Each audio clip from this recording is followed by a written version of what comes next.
Hello everyone, welcome back to our AWS DevOps CI/CD Cloud Engineer Essential series. My name is Dheerajchoudhary, and today we are diving into one of the most crucial yet misunderstood topics, that is IAM security for your CI/CD pipeline.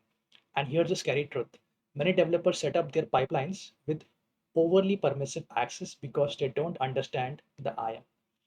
They give their build service admin access to everything just to make it work.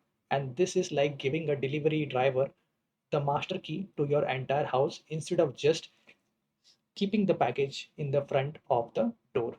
One compromised pipeline and an attacker has full access to your entire AWS account. So let's get started and explore the IAM for CI/CD pipeline. Let me tell you about a scenario that happens every day. A developer is setting up a code build and they keep getting access denied errors. The build can't access S3, cannot pull from ECR, permission errors everywhere. Frustrated after an hour of troubleshooting, they think I will just give it the admin access temporarily to make it work, then I will fix it later. They attach the administrator access policy to the code builds IAM role. Suddenly, everything starts working fine. Pipeline is green.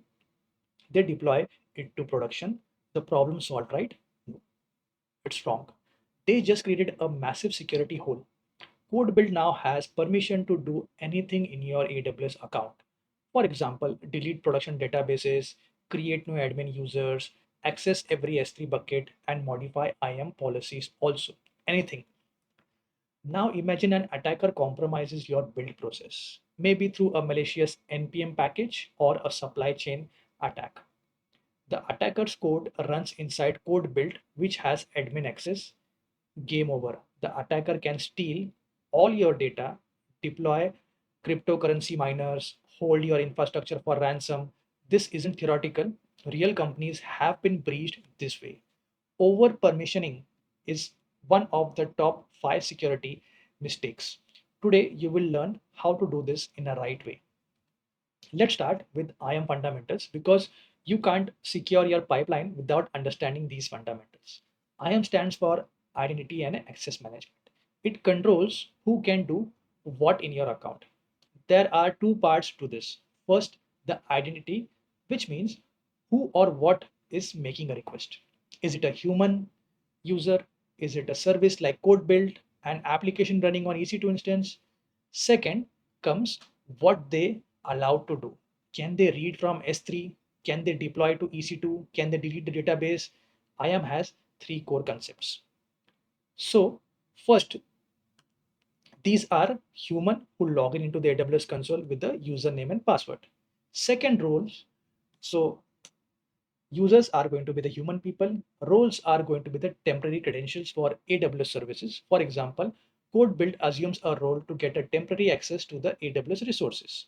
Third comes the policies. These are the JSON documents that define permissions. A policy says allow this role to read from the S3 bucket, where you can provide the ARN of that specific S3 bucket.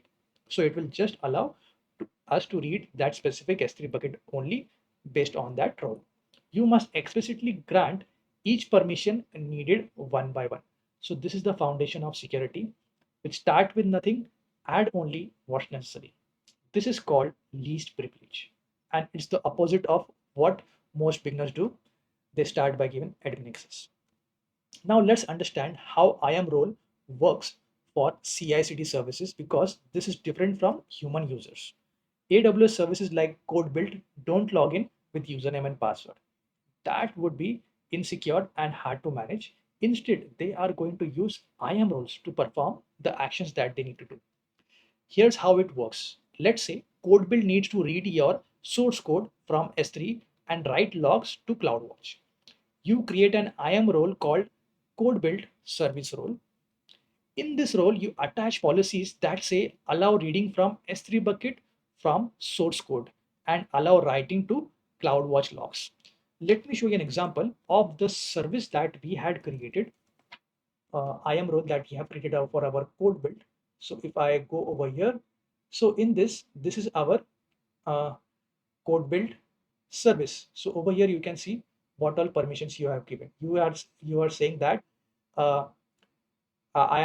this service is going to have access to everything, right? Which is wrong. But over here, you should mention the ARN of the code build. So how you will get that ARN? If you go to the build project over here, you will get the specific ARN as part of the configuration, and you can use this ARN and provide it over there. Okay. Now, second, you saw that we are as we want this to create logs. So whenever we run the build, if I click on the build, see these logs are coming. So these logs are going and getting created in the CloudWatch. So based on that, the permission has been provided: create log, group log stream, and put log events. Then for S3 pipeline, we need access to S3 to fetch the artifact. So this is how you define the permission one by one, or you provide it by using wildcard. But uh, you do it based on the requirement that you have. Now, when you configure CodeBuild, you tell it to use this role. Now, when CodeBuild runs a build, it assumes this role. AWS gives CodeBuild a temporary security credentials. So these are the access keys that expire after few hours. CodeBuild is going to use these temporary credentials to access your S3 bucket, CloudWatch, as I have showed you.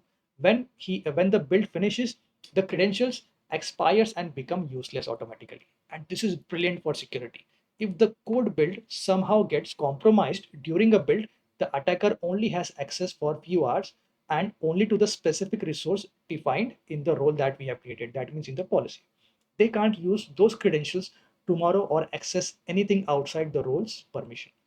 This is why roles are more secure than long-term access keys.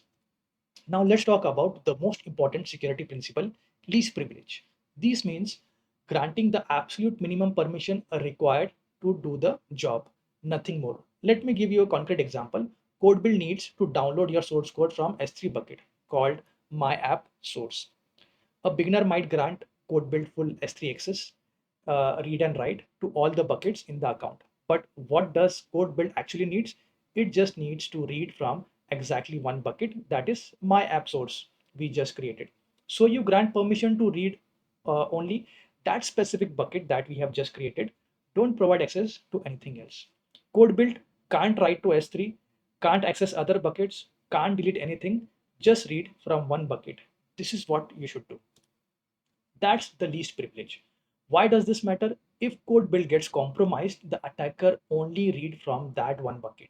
They can't steal data from other buckets, can't modify anything, can't pivot to other services. You have limited the blast radius of the attackers.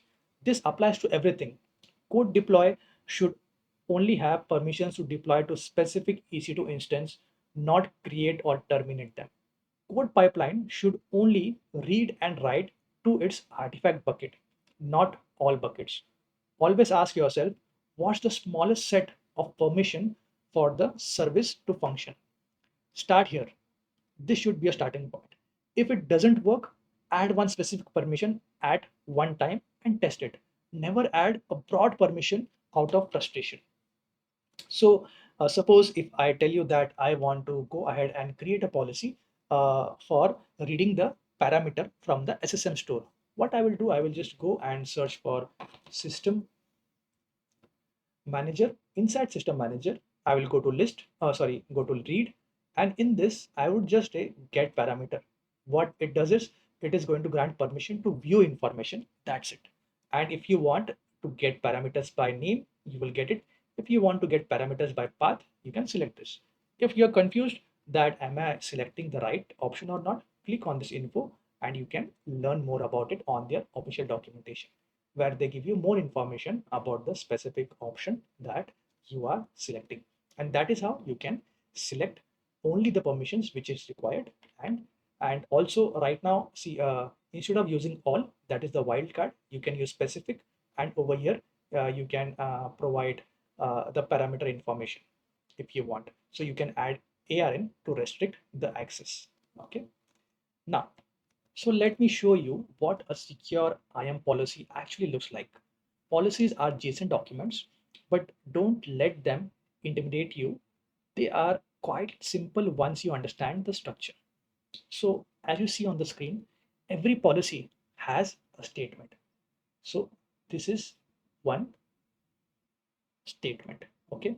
Now Each statement has three parts. Understand that. Effect, action, and resource. So effect is either allow or deny. Then action is what you are allowing. Like S3 get object means read from S3. Resource is where, which specific S3 bucket or CloudWatch group. So if you look at this example, what we are doing is we are creating a policy for code build. So the first statement says effect is allow, action is S3 get object, that's reading objects from the S3 bucket. Now over there, the resource ARN is the Amazon resource name pointing to a specific S3 bucket, which is our application bucket that we have named my app source. And at the end, you will see asterisk. The asterisk means all object in that bucket can be accessed by the code build. So these statements allow it for full access to the S3 bucket only, nothing else. Now the second statement allows writing logs to CloudWatch. The actions are creating log groups, log streams, and also putting log events. So the resource specifies only code build specific log group. Code build cannot read other logs or write to other services. So this policy gives code build exactly what it needs to do, that is read source code, write logs, and absolutely nothing else. No admin access, no deleting things, no accessing other resources. This is a secure least privilege policy, and this is how professional build the IAM policies in production. Now, let me share the 7 most common IAM security mistakes I see in the CI/CD pipeline. Mistake 1, using the asterisk wildcard for everything. Now, in our previous one, you saw that we have used asterisk, which is to access all the objects inside a specific S3 bucket. But if you just give asterisk for the resource, it can do it for all the buckets which are available, which is not required for the code build, right? So uh, now the mistake two is using AWS managed policies like power user access or administrator access because they are convenient. These are going to grant massive permission, create custom policies instead of using this when you're doing it on your production grade environment. Mistake 3, hard coding AWS access keys in your source code or storing them as plain environment variables. We covered this in our last video. So uh, you can use roles and not keys to perform these actions.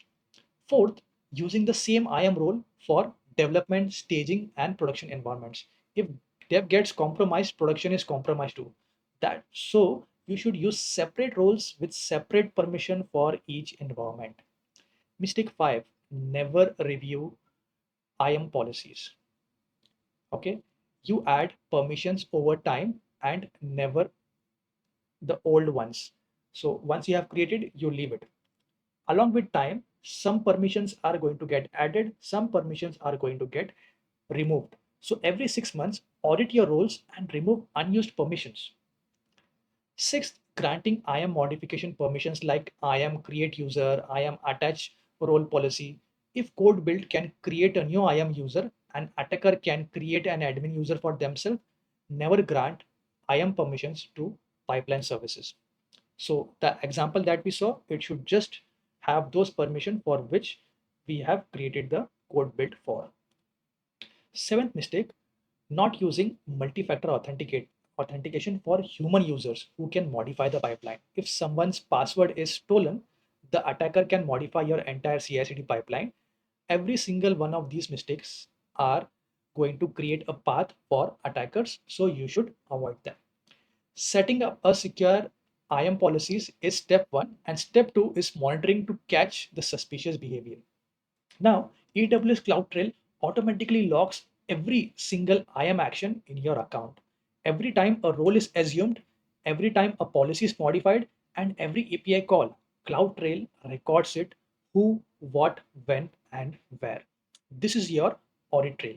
You should set up CloudWatch alarms for suspicious activities. Alert if there are assume roles attempts from unusual IP addresses.